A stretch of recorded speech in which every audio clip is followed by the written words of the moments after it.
going back down under with the sequel film to Ferngully. That's right, it's time for the magical rescue. We got lots of sunshine, we're flying high and laughing in it. Always bringing flowers to bring a smile at any minute. Produced by Wild Brain Productions and Wang Film Productions, this was originally intended to be released 5 years after the first Ferngully, but with other big releases around that time like Jingle All the Way, Beauty and the Beast, Enchanted Christmas, and even good old Annabelle's Wish, the sequel had to be pushed back a bit. None of the original actors or even writing and directing crew are back. Instead, Magical Rescue is headed by directors Phil Robinson and David Marshall, who have done plenty of work for various cartoons I liked. I'm just not sure if this is a good fit since the first movie felt like a straightforward fable with some shenanigans on the side, whereas they've done mostly comedy projects. But maybe they'll find a way to give it a similar grace and wonder as the first movie? Or maybe it'll just be like the Swan Princess movies and have good ideas swallowed by needless gags. To get a better sense of that, let's return to Ferngully for the Magical Rescue. It starts out okay, not as eye-catching as the first movie's opening, but I can deal with it. Unfortunately, it quickly becomes apparent that the character designs and songs will be a step down. We've got lots of sunshine, we're flying high and laughing in it. Like, the humanoid designs are something out of the first movie, but there's also some flashes that remind you of Warner Brothers cartoons. And while we still have animals that are detailed enough to almost look like them, other animals are more cartoony and not always anatomically correct. The songs try to emulate some of the ones in the first movie, but it doesn't quite have the same impact. They just feel very Land Before Time-ish. At least Krista and Pips, now voiced by Laura Ehrlich and Diggory Oaks, kept their first movie designs, for the most part. Speaking of, Krista is carrying out her duties as tribe leader and teaching the youngins about Ferngully. Pips is bored and doesn't know what to do. Same as yesterday, I guess. Same as any old day in the forest. Hitting on Krista, getting rejected. You'd think it'd be easy with Zach gone. Spoilers, he's not in the movie. It probably doesn't help that you prank her sometimes. Pips tries showing off by growing plants with his flute, but it doesn't go well. Krista does it properly and grows a tree after the kids show interest in her magic. But Pips ain't impressed. He wants something new. The only one of the Beetle Boys remotely interested in the tree is Bark, the little snail sprite thing, who is now a proper character in this movie. You could say the same for the other Beetle Boys, but we'll get more into that later. Point is, magic isn't for fun and games. Anyway, time for the return of Batty Coda. Daddy, calm down. What is it? Mayday! We're going down. This is Chopper 1. We're going down. Yeah, not even close to Robin Williams. Here he's voiced by Mark K. Miller, who was Tenchi Masaki from Tenchi Muyo. He's come to warn them that humans are back in Ferngully, and they come with big, scary dogs. So scary, it caused one of the Beetle Boys to overlap Krista's lair. The owner drives through some trees with his vehicle, causing Pips to push Krista out of harm's way before it can crush her. And then we see... A human! more like Australian Shaw. Nah, Shaw's way more hammy. His dogs are named Slasher and Boof, by the way. One by one, they lead the kid animals into traps. The only one who was hard to catch is this little kangaroo named Nugget, but he held out for only so long. And I know he's a kangaroo and not like a wallaby, since the villain names his catches by species. Oh, and the big poacher has a boss, who is just referred to as the boss. The main poacher we later learn is named Mac, voiced by Gary Martin. They got other animals for their fur to sell, and Krista wants to stop them. Shouldn't be too hard since the boss at least is a real idiot.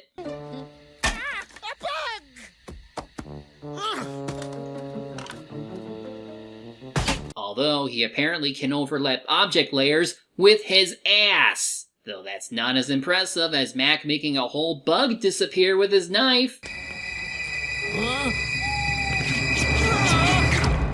Yeah, the animation in this is not all that good. At least the backgrounds are still drawn well, and there are occasional shots where they look nice, but overall, the look of this film is that of a TV movie. Anyway, the scene goes on for too long, with the only important thing to learn is that the dogs have some personality. Boof wants love from his owner, but gets treated poorly, while Slasher actually cares for Boof despite still having to obey his owner.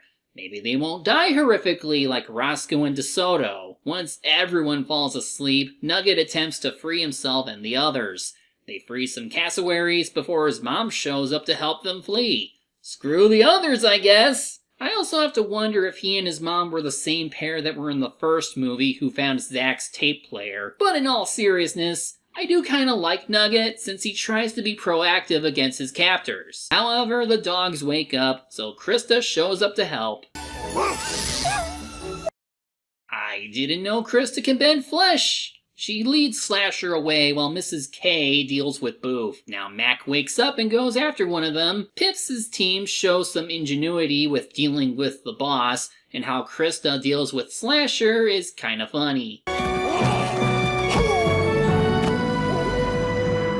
Dog food. Unfortunately, the boss pulls out a torch and starts swinging it around and causes a forest fire. The kids are once again captured, with Max single-handedly stuffing them all in a single bag. Slasher makes it back to the truck, but Boof gets left behind. Slasher is obviously distressed, but not as much as Mrs. K. My baby! Well, that sucked. Anyway, about that fire, it pretty much destroyed Ferngully. Again, so it's up to the fairies to use their powers to restore it. Pips wants to save the kids and argues with Batty about this course of action, but the Beetle Boys also want to go and Bats finally agrees to help, even mentioning a town outside the forest as a starting point for looking around. I want you to take this with you. Oops. Fairy dust. Good luck, Krista. Good luck to you, Pips. This doesn't mean that Krista is totally sidelined for the rest of the story, because she'll still make an appearance, occasionally, but her actions are superficial compared to what the boys do. As the boys leave, a song plays while fairies help restore the forest. This one at least works better as part of the Ferngully series. On them we're depending. For our happy ending when everything is going wrong. They fly through the lush countryside of Australia before reaching some of the trashier parts of it, thus tying back to the environmental message of the first movie. But nearby is also an amusement park, and the boys decide to visit and have some fun. Song aside, I do dig the visuals of them going along a roller coaster track. I love this ride! Look out, Stump! Hey, Shenanigans ensue, and Batty is annoyed at how they're getting sidetracked. He even reminds them of why they were here, to rescue the kids. But this place is so big, and there are so many humans around. and they all look the same.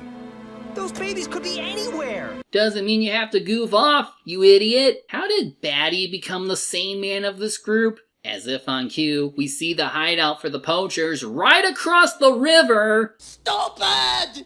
You're so stupid! You could have looked outside the park, but no. Though what I find amusing is that all these animals seem to cost thousands of dollars, yet Nugget is only worth $5. Though it makes sense if Mac was pricing in Nugget for being a troublemaker, as even this rabbit is worth more than him. Yeah, he's another example of an OP kid character, but it's not a major stretch since we already have characters with magic to grow giant trees. And even with those advantages, Nugget has to outsmart Mac, who isn't an idiot, and he often catches him. He's obviously not as captivating a villain as Hexus, but I do appreciate his gravelly villain voice. For guard dog.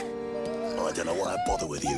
I really don't. Back in Ferngully, Krista finds Boof in a bear trap. She begs Gowanna, also voiced by Gary Martin, to free him. And he only does it because he can't say no to Krista. Strangely, while other animals can talk in this movie, the dogs can't. Yet Krista can understand him, and he wants to go back to his owner. So her contribution to this story is babysitting this dog as they catch up to Pips and the Beetle Boys. Personally, I don't mind giving Pips screen time because he didn't get much of a chance to do anything in the first movie.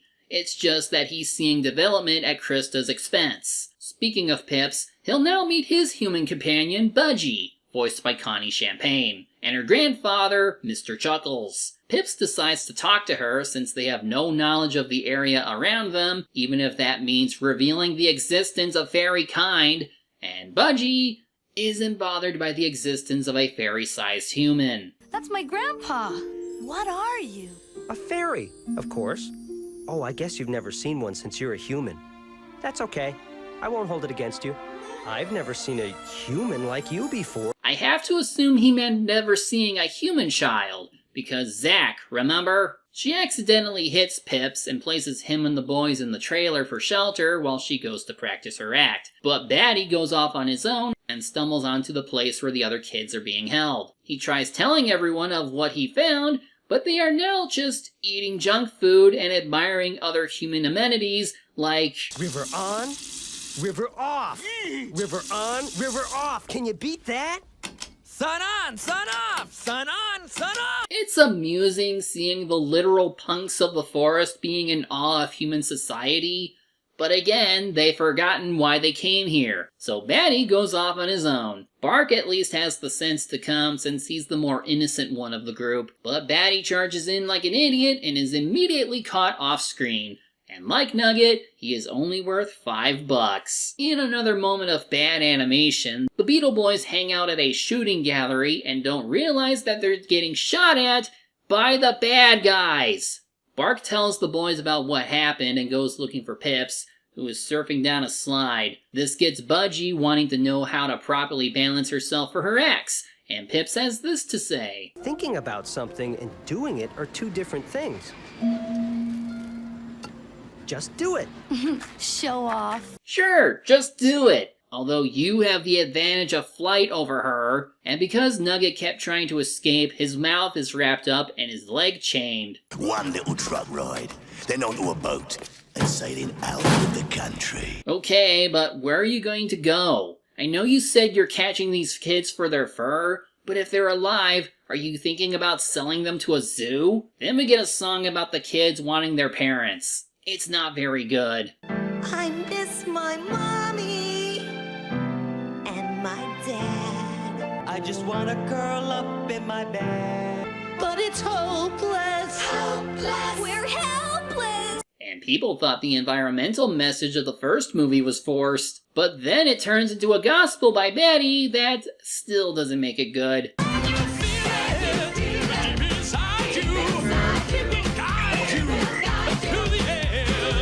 Now they're loaded onto trucks en route to ships. Back at the fair, we get a cameo from one of Zach's demolition buddies. So thank goodness Budgie wins this amusement park game, which earns her a prize that reminded Pips of his original mission. And upon telling her about it, she's totally on board.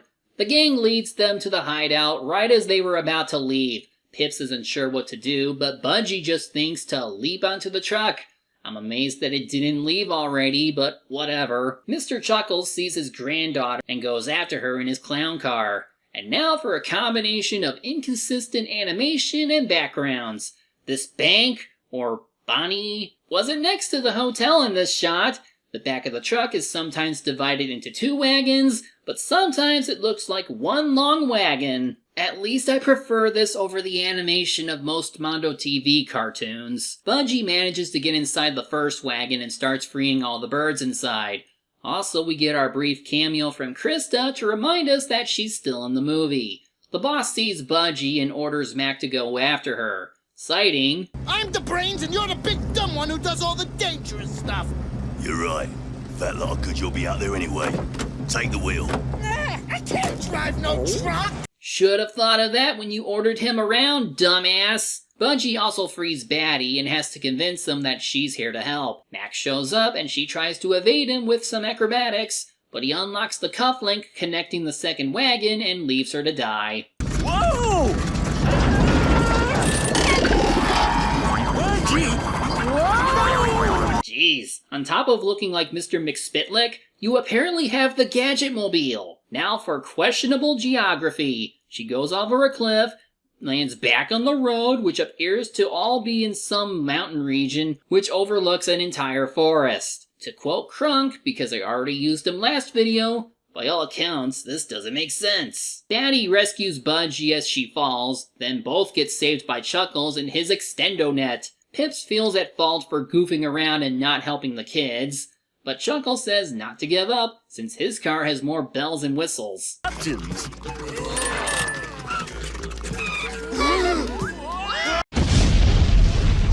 No, he has balloon tires, so they'll be fording the river. The poachers get their money, despite not having birds, and have to load them up.